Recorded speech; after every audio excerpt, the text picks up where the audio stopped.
Greetings. This is the one true Stepwall. Today I have another Game Boy Studio tutorial. Today I'm going to do game style switching.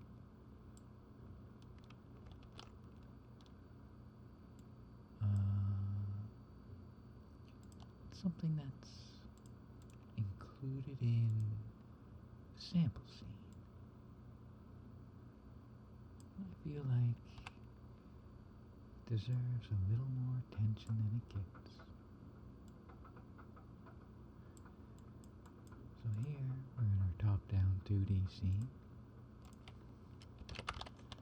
It's going to change the scene down here. And this is going to be the exit back up.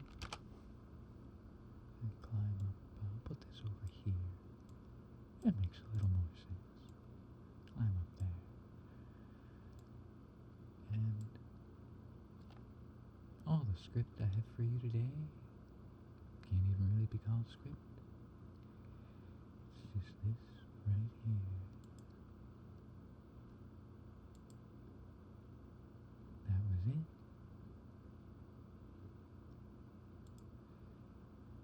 I'll show you it in action.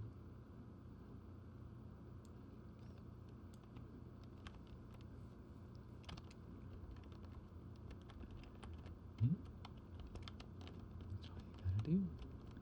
Of course, add your graphics, and if you wanna swap attacks in and out, you can attach stuff to the joypad. But yeah, thanks for stopping by today. Your comments are always greatly appreciated. If I can leave you with one parting word, it's that you are very special. You can achieve greater things than you can even imagine. Thanks for stopping by. See you real soon.